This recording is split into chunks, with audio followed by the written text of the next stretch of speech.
So thank you very much. Welcome to our discussion with Unmute Dance Company members that are founding members, some of the earliest members of the company. We're really looking forward to hearing more about you and your work. So I'd like to begin by asking you to please introduce yourselves, where you're from, your work, where you work, your context of your work, and how you came to integrated dance, and whichever order suits you to begin. My name is Andile. My surname is Vellum. I work with Unmute Dance Company.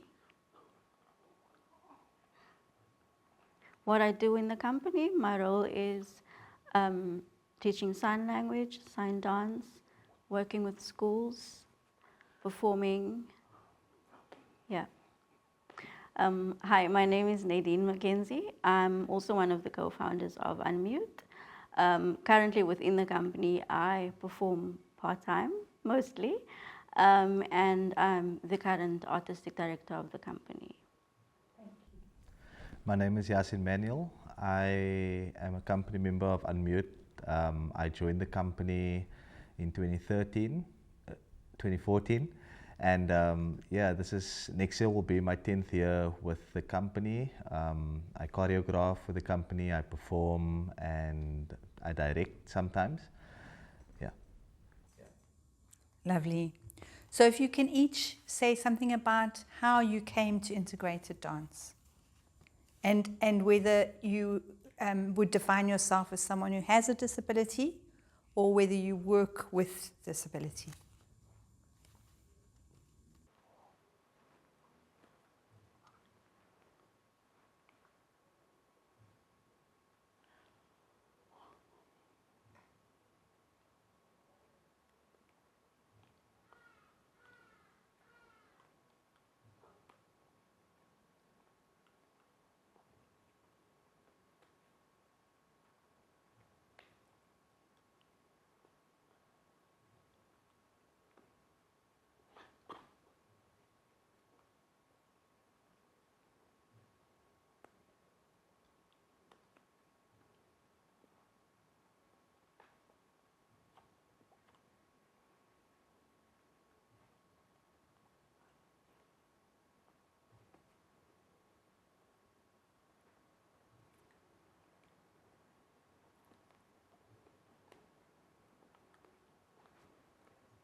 So I started performing many years ago.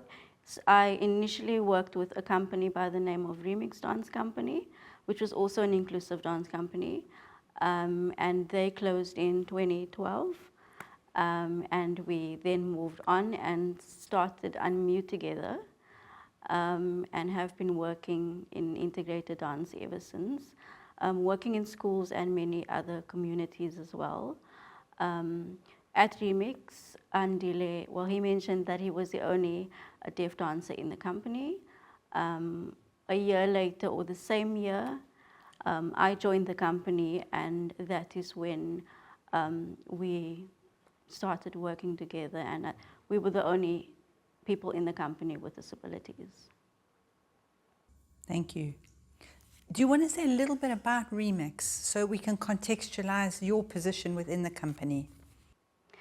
Remix was founded in 2000 and which year did Remix start? 2005, 4 or 5, 2005.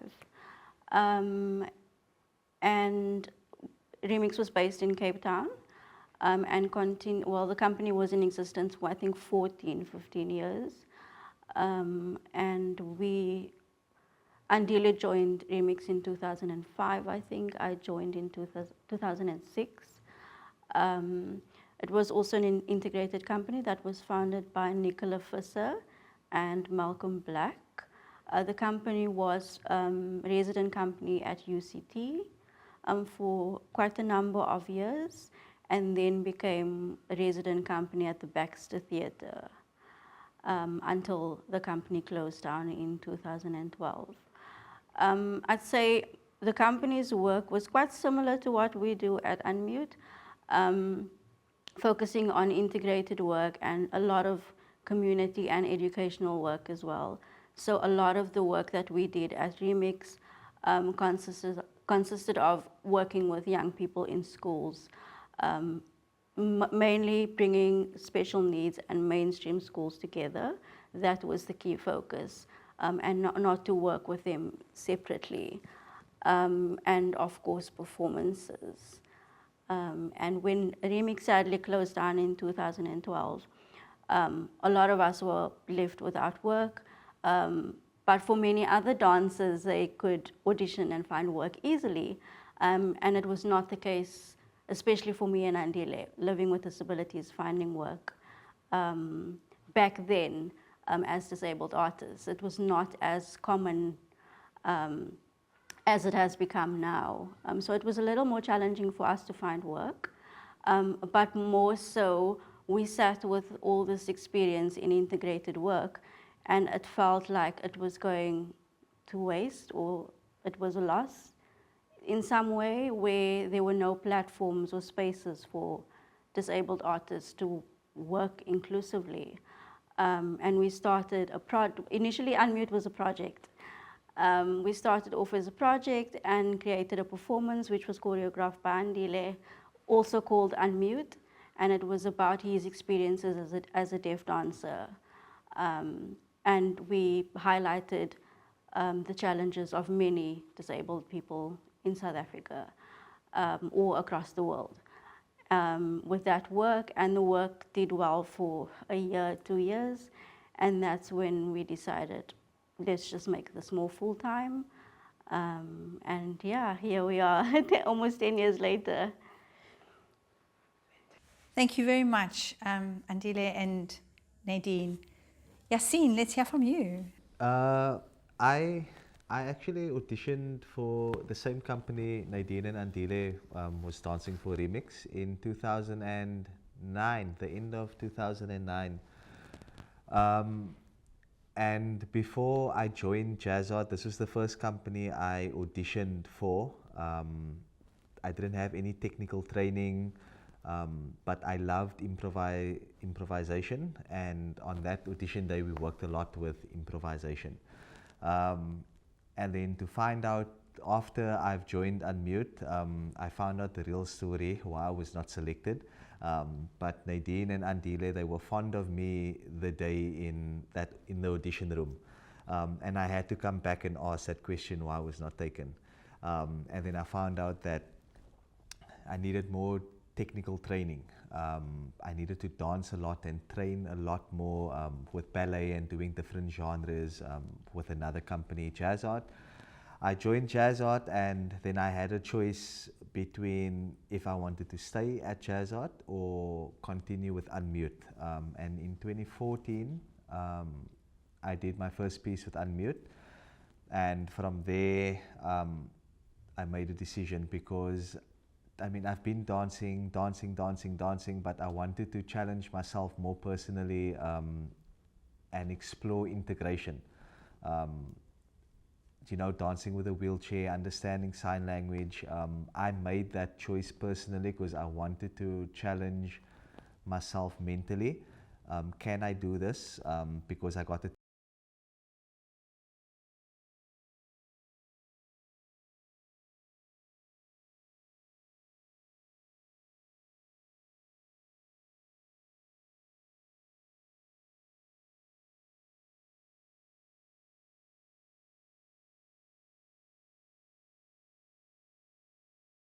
Been there ever since 2014, and yeah, the experiences throughout the years has been growing and ongoing love and creation and exploring, and yeah, I couldn't ask for anything better for the couple of years.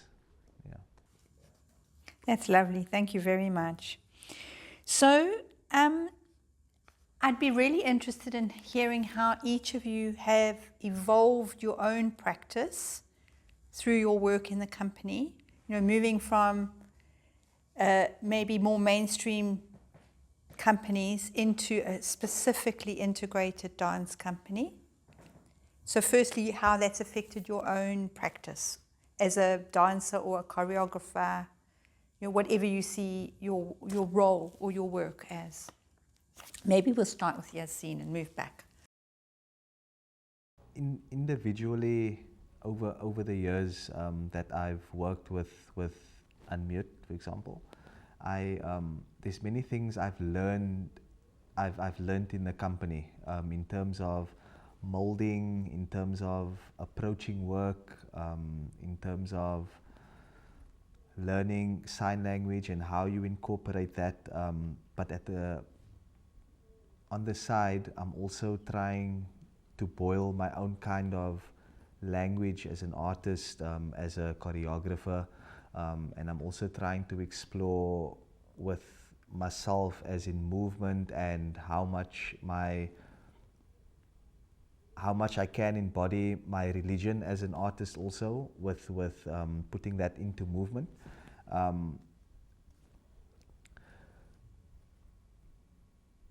So building and putting that material and dance work and choreography together has been quite fruitful, because I'm in the one corner of the room, I'm building something here, and on the other side with Unmute, I'm also building something, trying to understand the narrative of the language or the dance language that we're exploring as a company.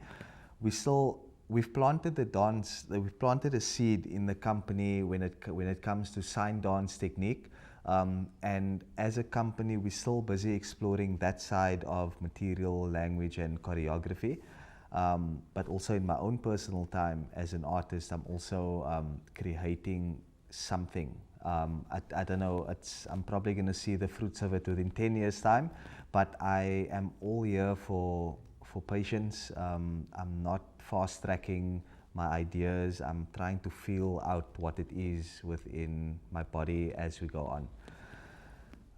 Yeah. Okay, so I asked you to think about how your practice has evolved, so personally, or in terms of the idea of integrated dance as a whole. So how have you evolved? I mean, some of this you were playing with last night in your own piece. I think for me as an individual, looking back and thinking of when I started performing and started dancing, it was more back then because I was excited about what I saw on stage. The first time I experienced integrated work was when I saw Remix Dance Company come and do a performance at my school when I was in grade 12. And back then for me, it was the excitement of seeing people on stage that I could relate to, and giving that assurance or feeling that assurance that I could also be a performer, or this is something I could also do professionally. And when I started, for me, it was just about the dancing. It was about performing. It was about moving together with other people.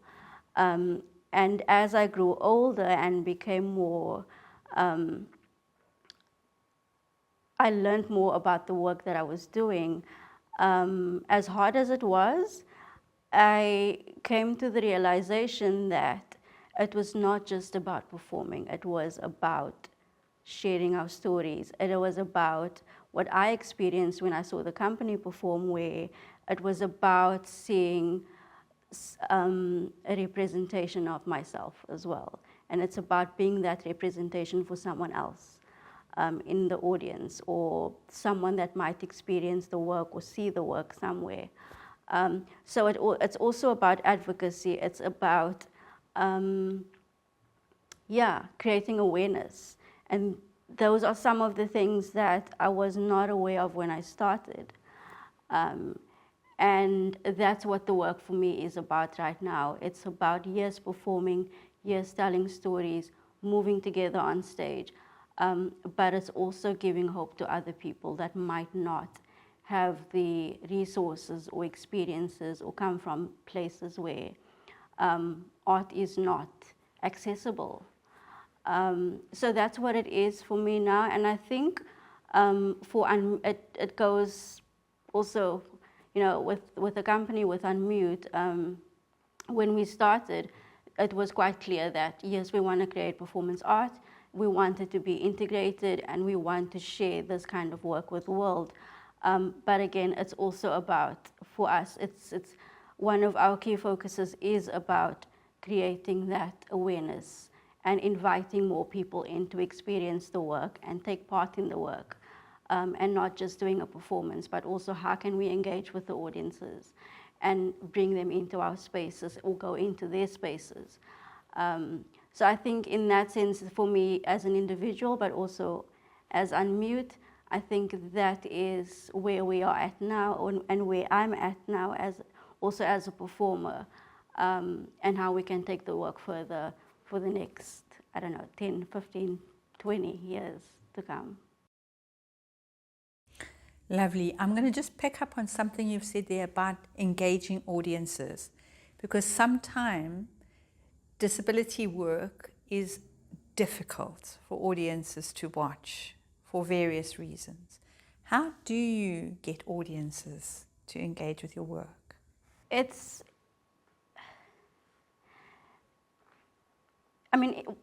also depends where we take the work. Often when we perform in the theatres, wherever, here in Cape Town, anywhere, we've had performances in theatres. The audience is slightly different to if, for example, we take a theatre or performances to communities. We've had, and this experience has stayed with me for quite some time.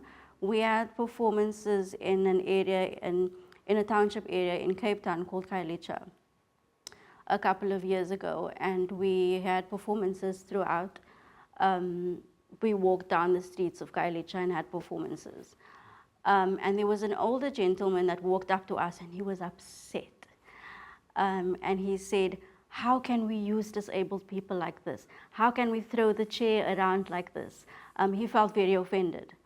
And it was only, and even though he was upset, he walked with us and he watched the performances. And at the end of the day, he came back to us and he said, and he was in tears and he said, thank you for the experience. Because when I came here, I was upset because firstly, he never sees disabled people. And secondly, he's never seen disabled people in this way, performing and just doing what they love and being free. And for him, it was an experience because it's something that he's not used to.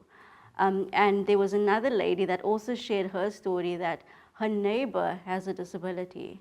And she only found out that week when we were working in the communities that she has a neighbor living with a disability. And they've been neighbors for many years. But because the family of this neighbor doesn't allow her to leave the house because of a disability. And when we had these performances and workshops, she then came out of the house, it was quite emotional as well, but it was also quite heartwarming in some way because it felt in a way that the community was brought together and they started to understand disability in a different way. Yeah. So the integration is beyond the dance company to integrating people communally and also in the sense of being citizens, that they're not someone just locked away but can be full citizens in the community and belong.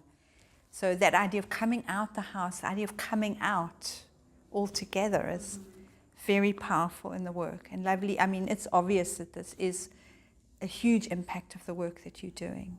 Thank you for sharing those wonderful stories. So Andile, to you, the same question.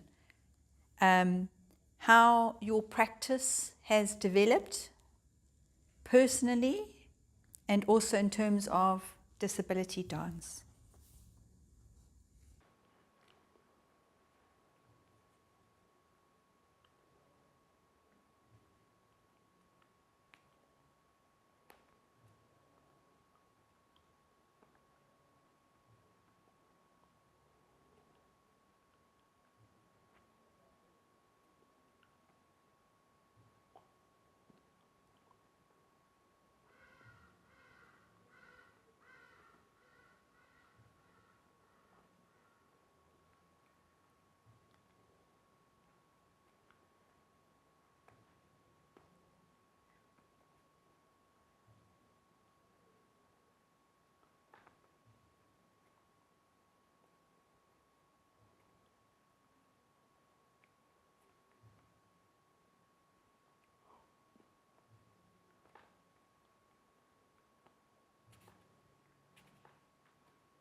So when I started dancing, I did not start as a trained dancer.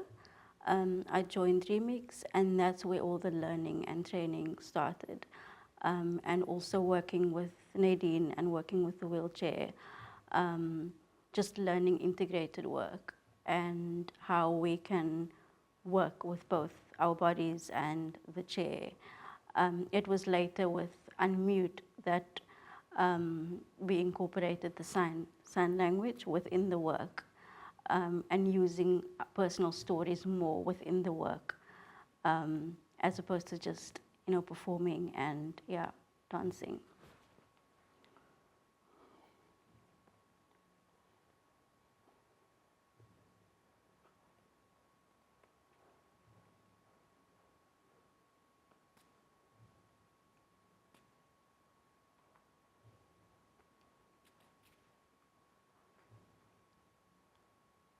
So now a lot of the work also involves working with schools, communities, universities, and training them how to work in an integrated environment using the wheelchair or other assistive devices, but also using sign language.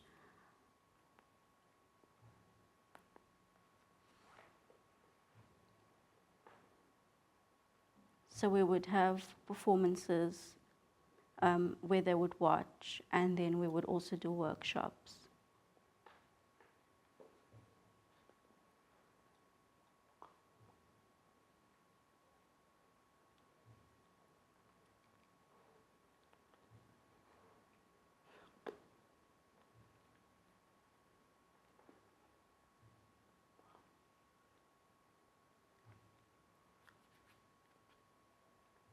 So it's about the exchanging of experiences.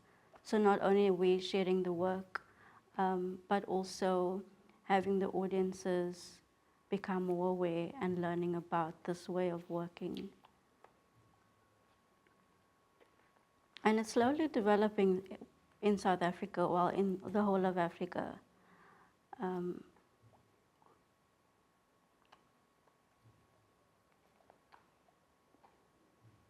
Where the work is becoming more known, and through collaborations with Unmute and other companies and artists,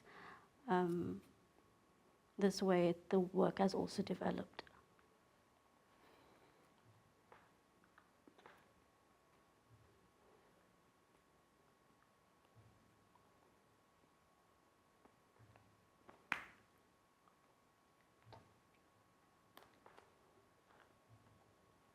And also the learning and teaching of, with the sign language. A lot of people, when they see me perform, they don't know that I'm deaf, and later learn that I'm a deaf performer. So that awareness as well. Yeah, and again, collaborations.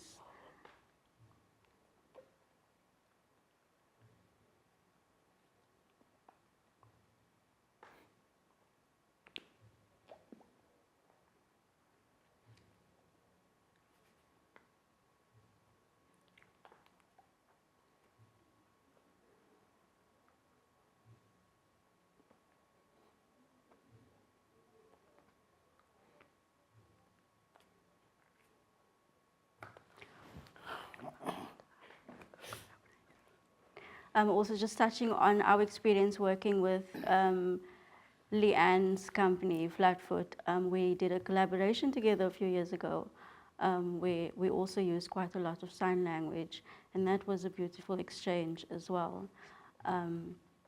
And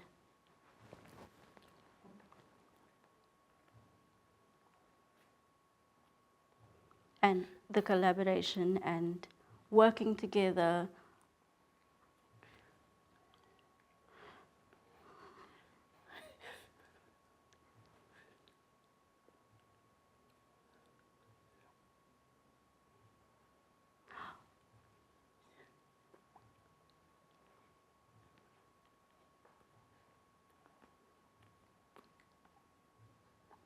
And also witnessing the work that Flatfoot has done with young people living with disabilities as well. we are really thrilled to be associated and to have worked with Flatfoot as well.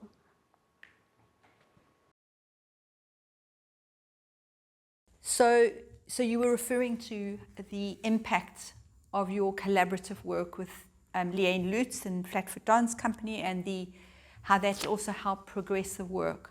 But you've all talked about the significance of training for your personal and professional development. Andile, you spoke about how with Remix you needed, sorry, not Andile, Yaseen, sorry, about how you needed that more training and different kinds of training, but also the intra-company training and that you've developed yourself for communities you've worked in.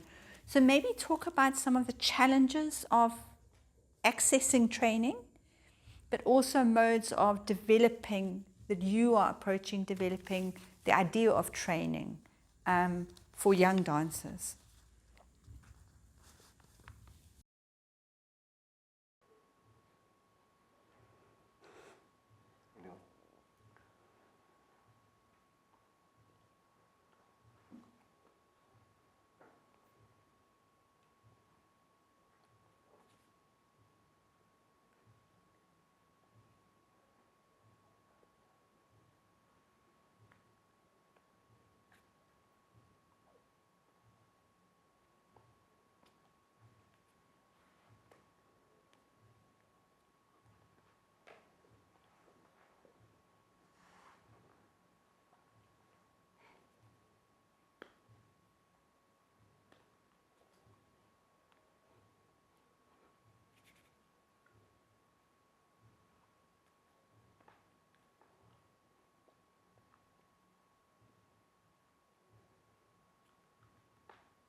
So recently, 2 years back, we had a few trainees with us, many with different disabilities that were with the company.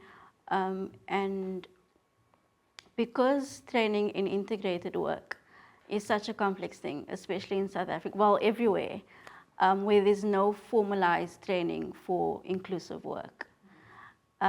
We initially it was in 2015 when we started the first training with a group of dancers. But that was sort of just as a starting point to try and figure out how do we take in a group of people and train them without disabilities. But then we did lots of performance work with them, and they were taught by different facilitators. The group Andile just mentioned that we worked with 2 years ago, they came in, everyone in the company worked with them. Andile focused on sign dance, there was training in contemporary dance. What else did you guys do with them? Contemporary, sign dance, improvisation, and part of that was also creating work with them. So they were part of creations. Which is Andile just mentioned as well, that a large part of their training also consisted of creating work with them, and performance as well, and going to schools. So we do quite a bit of outreach work, and then Andile and Putseng used to visit schools very often, both mainstream and special needs schools. So they would go to the schools just to experience what it's like teaching, and also to learn and gain insight on how to teach as well. So that was what their training mostly encompasses. Yeah. So it's an interesting reciprocal teaching and training. You're learning to teach, you're learning with your students and creating vocabulary. I think, Yaseen, you were talking about, I mean, you as a dancer, it's a vocabulary not just around integrated dance, but your own vocabulary as a choreographer. Do you want to talk a little bit about that? Yeah,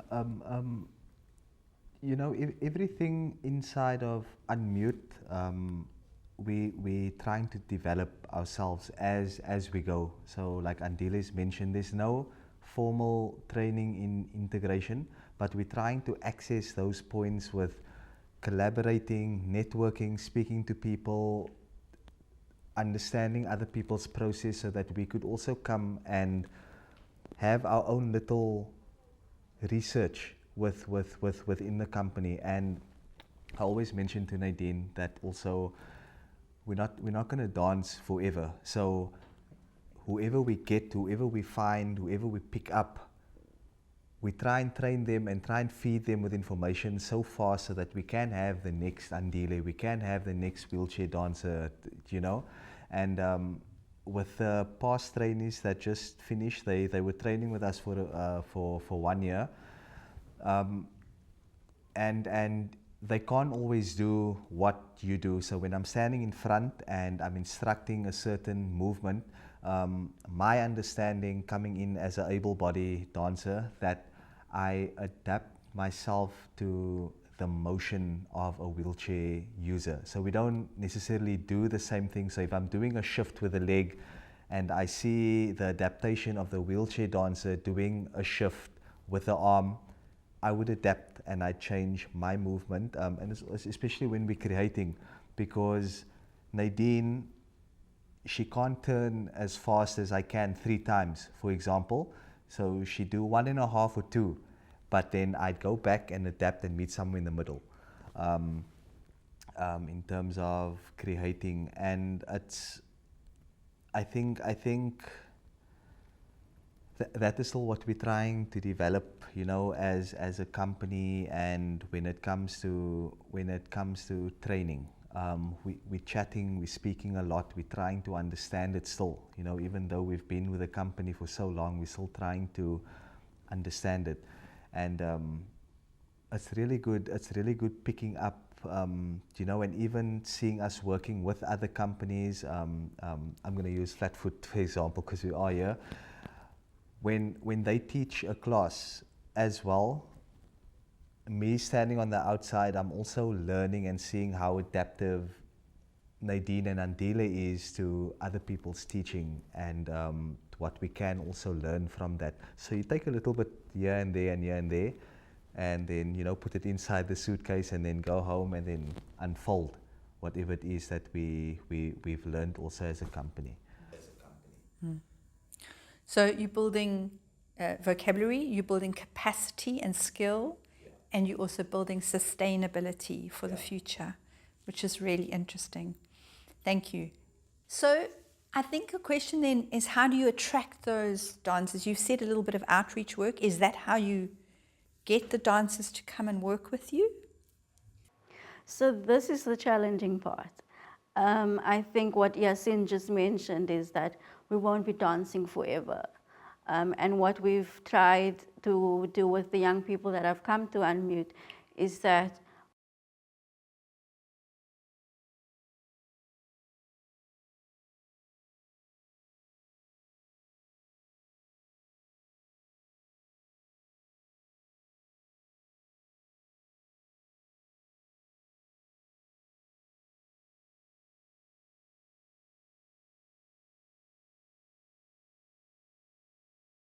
the challenges that we have to get disabled dancers to be on the same level or seen as the same as an able-bodied dancer, for example. And training also plays a huge role in that, where there is formal trainings for able-bodied dancers, but not for disabled dancers. So automatically, we are always a little behind. And so we try to have these spaces, like with the training that we do, is to prepare the dancers with as much as we can with improvisation and technical training and performances and teaching, so that they have enough knowledge and information that when they do go out there and try to do their own thing or go to other companies, they have their little suitcase of information with them as well. But I think we've made a lot of progress as people working in the inclusive field in South Africa. However, I do think that we still have quite a journey ahead of us. But with regards to getting more disabled dancers into the professional field, it's a little difficult. And this is something we've been struggling with at Unmute, is that it's very hard finding young people with disabilities. When we had auditions for the training program, we a lot of times had to go out to the communities ourselves physically and look for people because it's so difficult finding young people and also finding, when we do find them, a lot of the times they are quite far from where we are. So it's a lot of things that need to be considered, enough funding, that if they do come from outside of Cape Town, there is housing for them, and transport, accessible transport. So there's a lot of factors involved in, having to train young people with disabilities because, finding them and getting them there and making sure that they are there full time, and of course they're also there comfortable, they are comfortable when they are there. So it's a little difficult, but there's bits of progress, And also it's contemporary dance. I think that is also the biggest challenge also, because it's as difficult as it is also for the able-bodied dancer, it's even more difficult for somebody that's in a wheelchair or that is on crutches to understand the principles of contemporary dance. You know, you can find a lot of ballroom dancers, but contemporary is a different thing. I feel like it's meant for an athlete, like a basketball player that's in a wheelchair, or that would just gel with contemporary dance. Because I mean, Nadine you were a Latin dancer before, but she had a different mindset, and I feel we can ask you to come, but I think if your mindset is telling you it's too difficult, I don't want to get out of bed and do contemporary dance or learn the principles, I think you need to change your own mindset in a way to say, I'm going to be a contemporary integrated dancer, but I always think that it's meant, contemporary dance or integration dance is meant for an athlete that is in a wheelchair, that plays some kind of sport. Because I'm going to make a reference with one of the trainees that we worked with. He was a basketball player, and he was absolutely beautiful. The way he's adapted his mobility to contemporary dance, he'd want to challenge the able-bodied dancers that are doing the most. He's like, I can also go up, I can also do this. So that's just my thought also behind it. That's a really interesting perception, because I'm thinking Musa Motha came from also the sport background. Temendeka Joseph came from a sport background. It's an interesting idea that you're floating there about the kind of person who's doing this or would be interested in doing this work. I also think how many young people with disability can imagine themselves being a professional dancer. As a child, I was desperate to be a dancer, and I never thought it was, for me, impossible as an idea. It was impossible. And even when I did drama here, my parents wouldn't come and see the movement, because they said, well, you're just going to embarrass yourself. So it's also that idea of being able to imagine it, which is why the outreach work is so important. And also, just to add on to that, also why it's so easy with sport is that sport is a little more accessible. It's become very adaptive for persons with disabilities to get into sport. There's lots of sport that is now more adaptive or adapted for disabled people. As with dance, it's not as accessible in a lot of spaces or a lot of communities. So it's easier for young people to identify with sport than it is with dance. And they can watch the And program. yes, Paralympics yes, give them a model. yeah. So when you're approaching a new work, do you have a specific objective or impact in mind, or do you just let the work develop?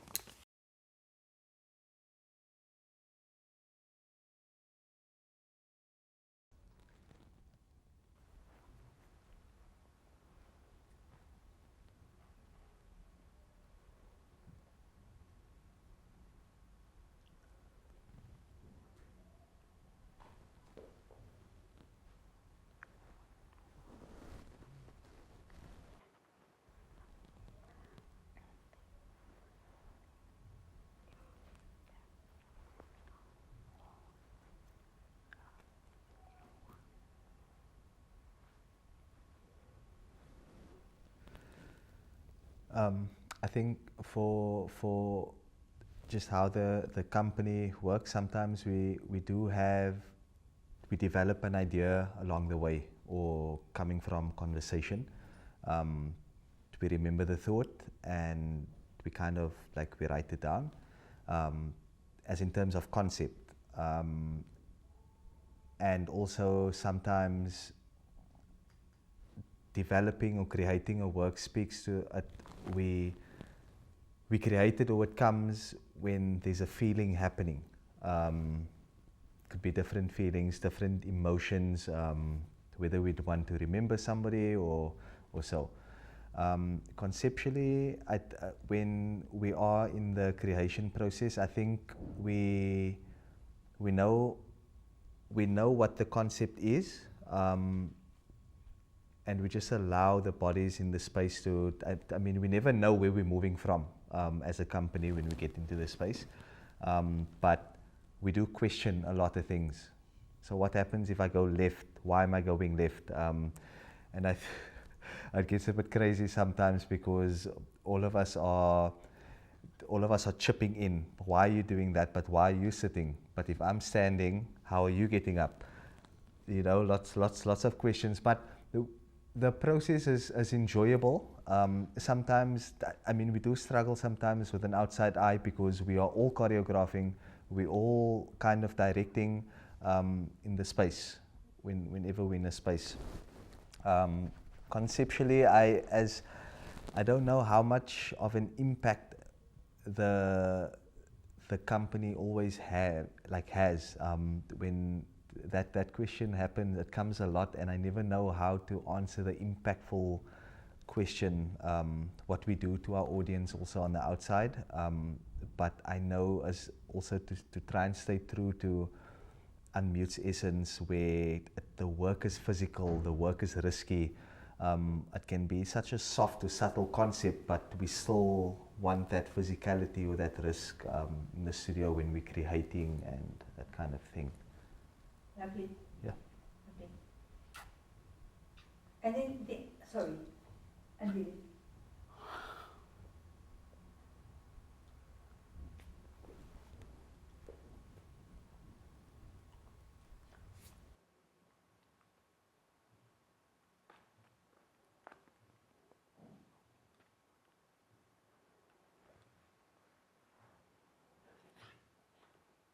So same, we would conceptualize, put down ideas together.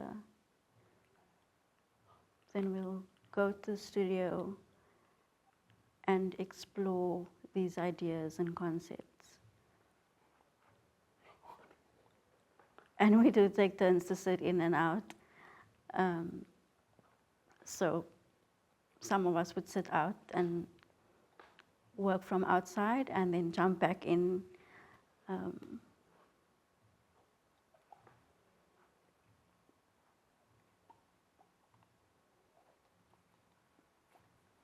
And create a lot of material.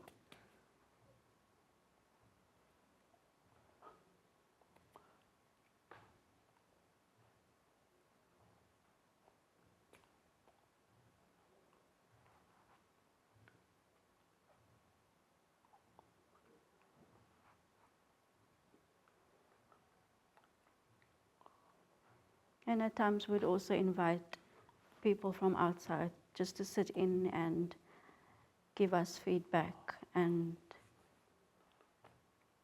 on the work, and then we would then continue working in studio and try to refine it. And yeah, that's the process of how we create work. Really interesting and important, you know, because we see the final product, but it's the journey, as you said earlier, is a really important thing. My last question: how do you, if in any way, the dance work you do, has it impacted you in terms of your everyday life and your sense of yourself in your immediate environment, in the world, in the continent? Has it impacted? If it has, how?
How the work has impacted me, I love what I do. I'm passionate about it, and at Unmute we more than just work together, we're like family, like brothers and sisters.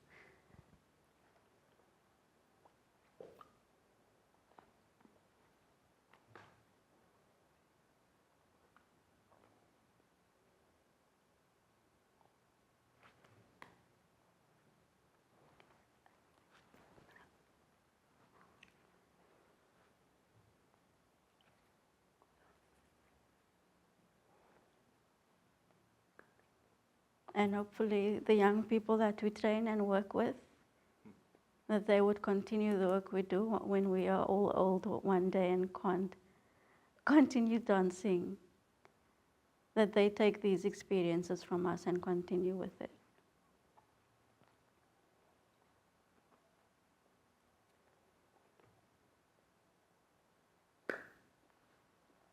Beautiful, thank you. My whole heart is with Unmute. That is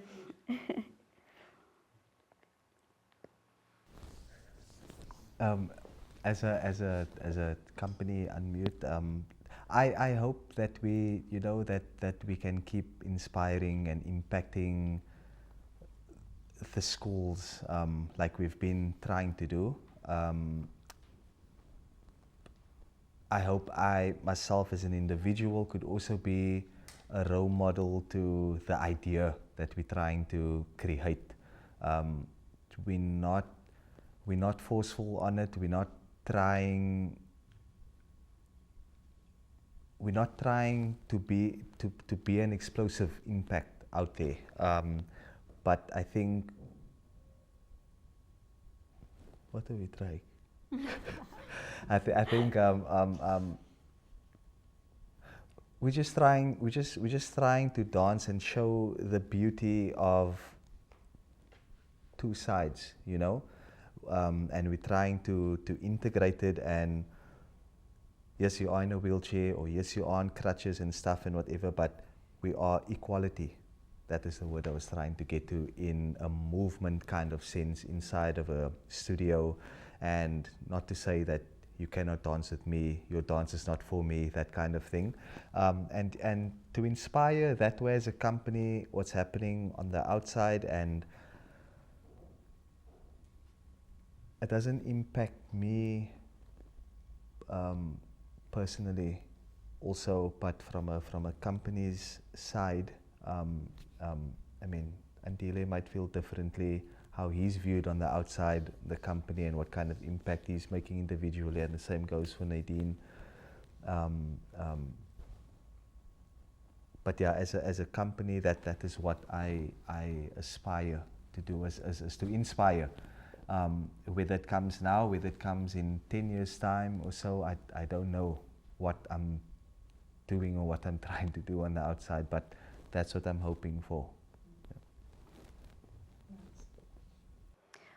For me, I've always, and it's something I'm still trying to find, I've always struggled with the idea or being told that I'm an inspiration. I've always battled with it. But that, I think that also stems mainly from the reasons why people would say that you're an inspiration. And I think you might, as a disabled person, be able to identify with this as well. So for me, I always say, especially to younger people when we have conversations, is that I'm not trying to inspire you by what I'm doing. I'm trying to just live my life as an individual and do the work that I'm so very passionate about. And hopefully by me existing and living my life the way I'm living it, I hope that that is seen as an inspiration, and not because I'm a disabled person doing certain things, being made or being seen as an inspiration because of that. And so for me, I think that is something I hope that I'll one day leave behind, is that I'm seen as an artist, as a woman, as a mother, and not as the woman in a wheelchair who happens to be a performer or a mom or whatever.